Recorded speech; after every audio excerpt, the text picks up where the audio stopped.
키워드로 세상 보는 눈을 키워보는 키워드 경제 시간입니다. 오늘도 남국민 작가와 함께합니다. 어서 오세요. 안녕하세요. 예, 오늘 키워드는 저도 아주 좋아하는 단어네요. 네, 커피. 저도 참 좋아합니다. 예, 오늘 커피를 특별히 가져오신 이유가 있겠죠. 예, 맞습니다. 커피 없이 못 산다 이런 분들이 정말 많고 사실 저도 그렇거든요. 저도 뭐 커피를 워낙 좋아해서 뭐 계절마다 나오는 원두 찾아 마시고 뭐 내려 마시고 그러는데 사실 이게 너무 익숙한 주제다 보니까 좀 다른 얘기를 할 수 있을까? 이런 걱정 때문에 제가 준비를 못 하고 있었어요. 예, 그런데 요즘에 느껴지는 게 이렇게 이미 포화 상태다. 한국 커피 시장은 이미 꽉 찼다라는 얘기 나오는 상황에서 뭔가 큰 변화가 일어나고 있습니다.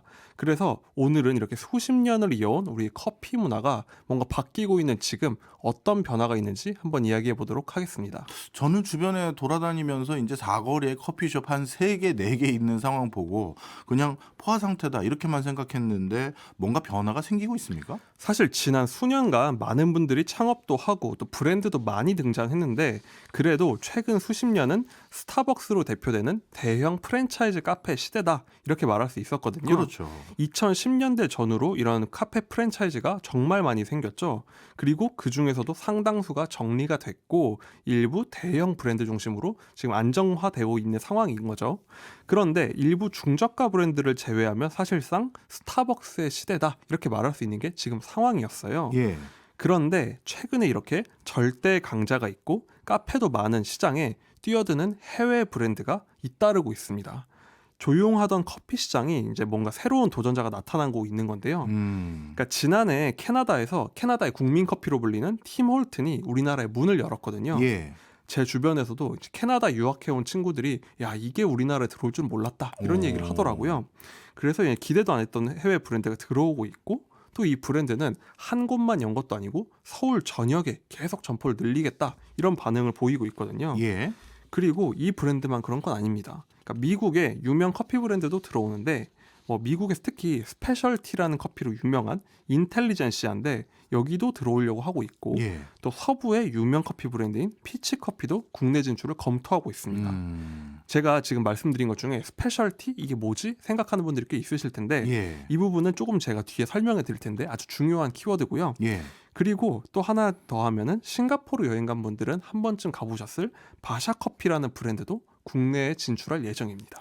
어찌 보면 우리가 SNS 통해서 해외 여행 갔다 온 친구들이 나 이 커피숍 와봤다라고 사진이나 동영상으로 올려놔서 우리가 접했던 그 커피 브랜드들이 하나씩 들어오는 거네요. 맞습니다. 제가 이전에 강남대로에서 햄버거 전쟁이 벌어지고 있다 하면서 쉑쉑이나 파이브가이즈 같은 여러 브랜드가 들어오고 있다는 말씀을 드렸는데 기억납니다. 지금 커피 시장에서도 비슷하게 정말 인스타에서만 봤던 브랜드들이 지금 들어오고 있다 그런 상황인 거죠. 한두 개 브랜드가 국내에 온다고 하면 그냥 그런가 보다 할 수 있는데 이 정도면은 정말 몰려온다고 할 만큼 뭔가 변화가 있다는 겁니다. 예. 그러니까 물론 이런 브랜드들은 국내에서 들여온 기업들이 워낙 홍보를 하고 있다 보니까 좀 워낙 대단해 보이는 그런 효과가 있기는 합니다. 홍보 예. 효과인 거죠. 제가 이거 찾아보다가 좀 재밌었던 부분이 우리나라에 들어오는 커피 브랜드 중에 요즘에 바샤 커피라는 곳이 조금씩 유명해지고 있어요. 국내에서도. 근데 이 기사를 보면요. 커피계 에르메스다. 이렇게까지 얘기를 하고 있거든요. 예. 그리고 어떤 기사에서는 보면 처칠, 루즈벨트가 즐겼던 커피다. 이런 내용도 있는데 예. 사실 이런 건 조금 과장된 내용도 있긴 합니다. 그래요? 찾아보면은 이 커피 브랜드가 사실 5년 전에 2019년에 싱가포르에서 처음 문을 열었거든요. 그러면 처칠하고 루즈벨트가 어떻게 즐깁니까? 그렇죠. 그 즐겼을 리가 없는 거고 예. 사실은 5년 된 브랜드가 에르메스에 비교하기는 사실 조금 어려운 상황이라고 볼 수가 있겠죠. 예. 그러니까 그래도 이렇게 주목을 받는 이유는 뭘까 하는 거는 싱가포르 같이 부유한 선진국에서도 프리미엄으로 포지셔닝한 브랜드라는 점 이게 눈길을 끈다 볼 수 있습니다. 예. 그러니까 이 브랜드가 우리나라에 한 상반기쯤에 문을 열 예정인데요. 아직 지금 벌써 드립백 같은 커피 상품 팔고 있어요. 네. 그런데 로고를 보면 1910년 이렇게 써 있거든요. 아니 5년 된 회사가요? 예, 그렇습니다. 싱가포르 회사인데 포장에 보면은 이제 모로코에 있는 어떤 궁전을 바탕으로 1910년에 그런 걸 써 있다 이렇게 포지셔닝을 하고 있는 거죠. 사실관계를 떠나서 예. 아주 고급스럽게 프리미엄으로 포지셔닝을 해서 한국 시장을 노리겠다 이런 전략이 분명히 드러나는 브랜드인 겁니다. 아, 어찌 보면 글로벌 커피 브랜드들이 한국 시장에서는 프리미엄 브랜드로 승부를 볼 수 있다. 이런 생각을 엿볼 수 있는 대목이네요. 맞습니다. 굉장한 프리미엄 시장을 노리고 들어온다라고 볼 수가 있는데 제가 가격을 보면요. 이 커피가 아직 들어오진 않았지만 판매하고 있는 상품을 보면 네. 이제 드립백이라고 해서 쉽게 이제 캠핑 갔을 때도 쓸 수 있고 집에서 쓸 수 있는 그런 포장된 커피인데 이게 한 3, 4만 원 정도 하더라고요. 예. 10장 정도 들어있는 게 굉장히 비싼 가격인데 이렇게 국내 프리미엄 시장을 노리는 이유는요. 스타벅스라는 강자가 우리나라에 자리를 잡고 있지만 그럼에도 불구하고 프리미엄 커피 시장은 아직 더 넓어질 여지가 있다. 이렇게 보는 겁니다. 예. 왜냐면요. 한 10년 전, 20년 전에는 스타벅스 커피 같은 그런 프랜차이즈 커피가 너무 비싸다. 커피 한 잔이 밥 한 끼 값이냐? 이런 비판도 많이 받았었죠. 기억납니다. 그때 당시에는 커피가 굉장히 비싼 음료였는데 요즘도 물론 굉장히 뭐 물가가 오르고 해서 팍팍하긴 하지만 예. 사실 커피 가격은 10년 전이랑 거의 크게 변하지 않고 있어요. 진짜 그렇네요. 그렇죠. 왜냐면은 한 10년 전쯤에 3,000원 정도였다고 하면 요즘에 4,000원, 5,000원 이런 게 많거든요. 예.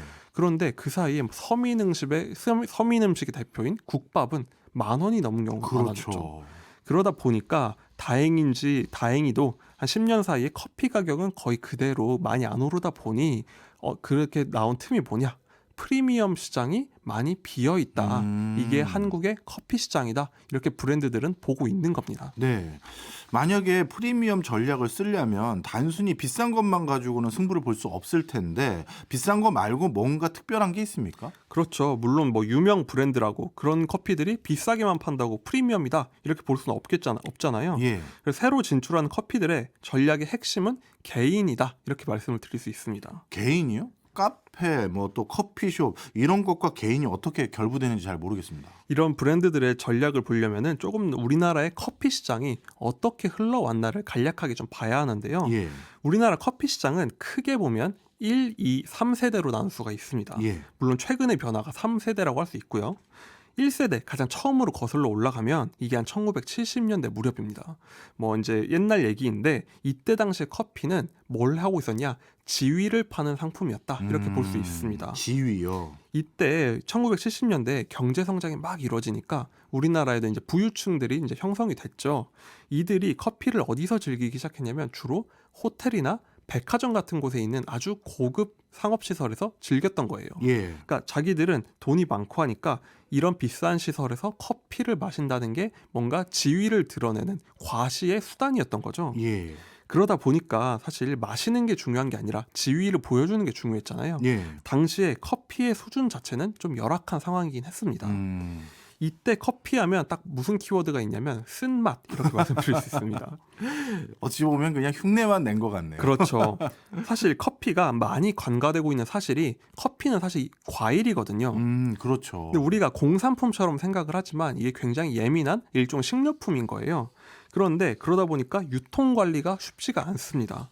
그러면 이거를 그 옛날에 열악하던 시절에 어떻게 관리를 했냐 하면 예. 굉장히 강하게 볶으면 이게 좀 변질되는 게 적었던 거예요. 아. 그러니까 과일이 맛이 변하는 걸 막아야 되잖아요. 예. 그러니까 완전히 세게 볶아서 탄맛 중심으로 만들었던 겁니다. 예. 그래서 옛날 커피 하면 쓴맛, 그리고 그러다 보니까 여기다가 단 거를 붓거나 우유 같은 걸 넣어서 부드럽게 만들어서 먹는 그런 커피가 옛날의 상징이었던 거죠.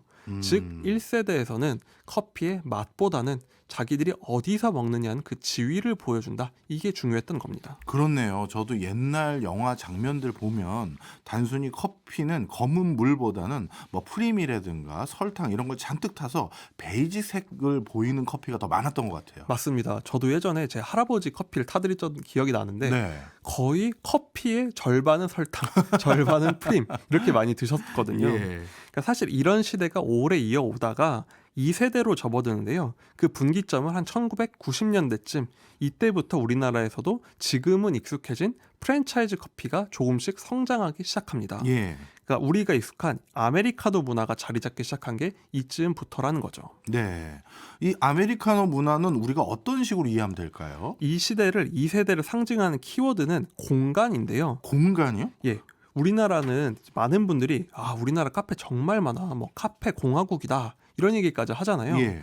그런데 이 말에 재밌는 함의가 들어있는 게 커피 공화국이 아니라 카페 공화국이라고 해요, 우리는. 왜냐하면 우리나라 사람들이 지금 즐기고 있는 건 물론 커피도 마시긴 하지만 카페를 훨씬 사랑한다는 겁니다. 아, 그렇죠. 그러니까 이게 딱 통계에서 나오는 게요.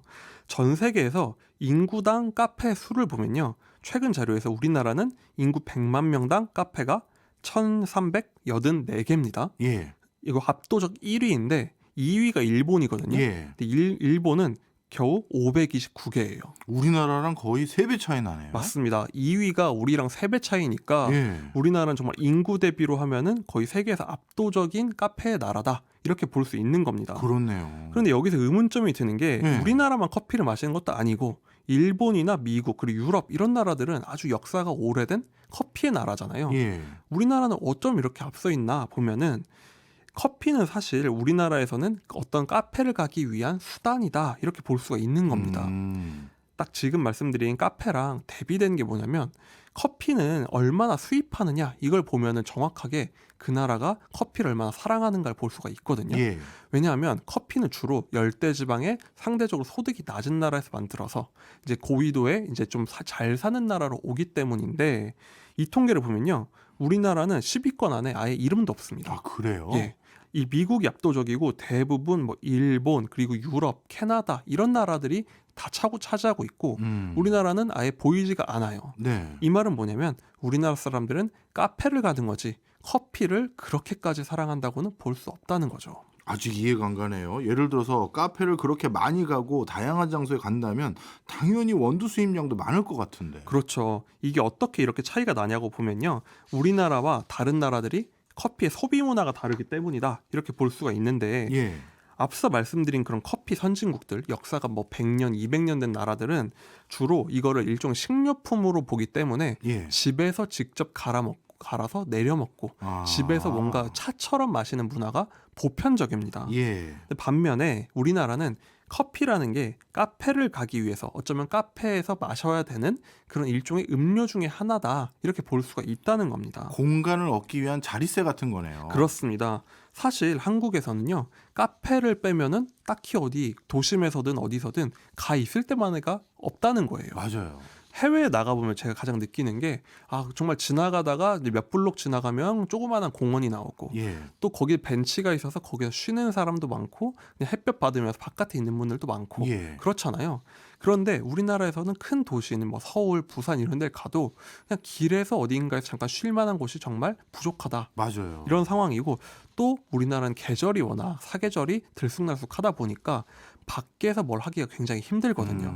그러니까 이런 공공 공간의 부족함을 뭐가 채워줬느냐? 바로 카페가 채워준 게 우리나라의 카페 공화국의 원인이다. 이렇게 볼 수 있는 겁니다. 네, 설명을 쭉 듣고 보니까 이제 이해가 확 되네요. 어찌 보면 한국인들의 커피 사랑 이면에는 그만큼 서울이라는 도시 그리고 한국의 주요 도시에는 쉴 곳이 부족했구나라는 그 현실을 대변하고 있었던 거네요. 그렇습니다. 물론 요즘에 뭐 1,000원짜리 커피, 2,000원짜리 커피 이렇게 테이크아웃 해주는 직장인들이 뭐 거의 약간 배터리 충전한 느낌으로 점심을 먹고 그런 것도 굉장히 성장을 했지만 예. 한국 사람들이 가장 좋아하는 카페가 어떤 모습이냐 생각을 해보면 굉장히 넓고 아늑하고 앉기 좋은 그런 데를 선호하잖아요. 그렇죠. 그런데 사실 만약에 그런 공간이 있고 정말 맛있는 커피를 파는 데가 있다고 하면 아마 대부분은 공간을 선택하는 게 현실일 거예요.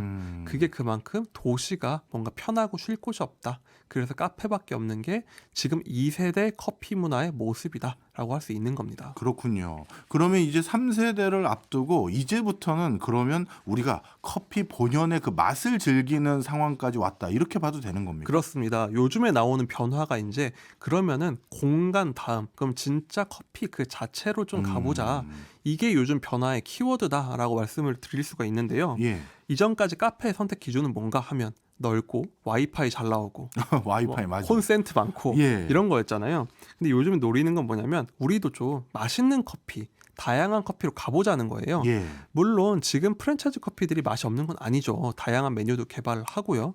그런데 아까 아메리카노 문화 말씀드렸잖아요. 예. 그러니까 거기서 먹는 커피 자체는 상대적으로 굉장히 단순했다는 거예요. 그런데 요즘 우리나라에 진출하려는 커피들은 어떤 걸 내세우냐? 우리는 원두, 스페셜티 원두라는 걸 활용해서 다양하게 추출한 커피, 이걸 전면에 내세운 게 많습니다. 아, 그러니까 비로소 커피 자체의 차별화로 한번 특히 프리미엄 시장을 노려보겠다. 이게 이제 3세대의 전략이다라고 볼 수가 있는데요.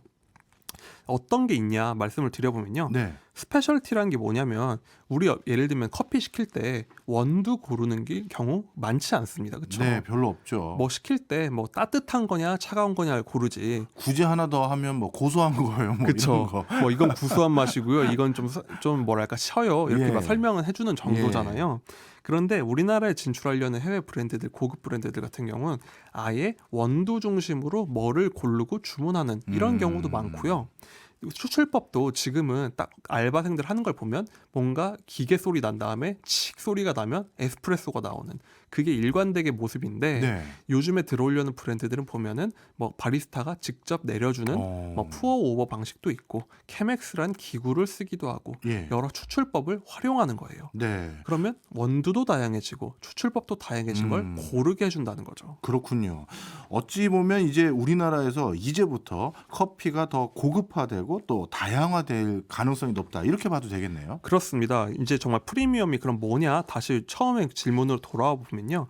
이런 브랜드들은 그러면은 이런 프리미엄에 걸맞게 하나하나 개인의 호불호에 맞춘 취향에 맞춘 커피를 팔겠다라는 겁니다. 예. 이전에는 커피는 뭐 사회적 지위를 나타내는 수단, 일종의 자리세 이런 거였는데 네. 이제는 나는 뭐 에티오피아 원두를 좋아해. 뭐 나는 이렇게 추출하는 걸 좋아해. 이런 식으로 내 취향을 찾아가는 공간으로서 카페를 한번 만들어 보겠다. 이게 요즘의 변화라고 볼 수가 있는 거죠. 그렇군요. 이제 어찌 보면 한국에서도 커피 그 자체가 주인공이 되는 그런 순간이 곧 도래하는 거네요. 그렇습니다. 이제 정말 올해 돌아와서 우리도 이제 커피 그 자체를 본다 이렇게 볼 수가 있는데 이전에 뭐 지금까지는 사실 이런 걸 즐길 여유가 우리나라에 많지 않았잖아요. 예. 계속 경제 성장을 하고 지금까지 성장해온 역사였으니까요. 그러니까 이 시대 동안은 대량 생산, 저렴한 공급 이걸 맞춰줘서 모두가 비슷하게 적당히 맛있는 커피를 공급을 해왔고 예. 우리 사회 전반이 이런 모습이었는데 사실 햄버거 시장도 비슷했던 거예요. 그렇죠. 그냥 뭐 햄버거 한 3, 4천 원, 5천 원 정도 하고 뭐 어떤 패티 들어가 있고 맛 비슷비슷하게 근데 빨리 나오는 그런 것만 봤는데 예. 요즘 들어온 햄버거 브랜드들 15,000원 내도 줄 서서 먹는 브랜드들이 많잖아요. 그렇죠. 그러니까 점점 이렇게 개인의 취향에 맞게 내가 SNS에도 나의 모습으로 드러내고 싶은 브랜드들이 뜬다는 건데 커피 시장도 아마 그런 변화가 된다는 거죠. 네. 앞으로는 뭐 나는 게이샤 원두를 참 좋아해. 뭐 케냐 원두를 좋아해. 이런 시대가 올 수도 있고요. 네. 어찌 보면 우리에게 친숙한 그것조차 커피조차 이렇게 많이 시대적 상황에 따라서 바뀌어가는 것 같습니다. 커피를 통해서 한국의 단면까지 오늘 알 수 있었던 좋은 시간인 것 같네요. 지금까지 남궁민 작가였습니다. 오늘도 고맙습니다. 감사합니다.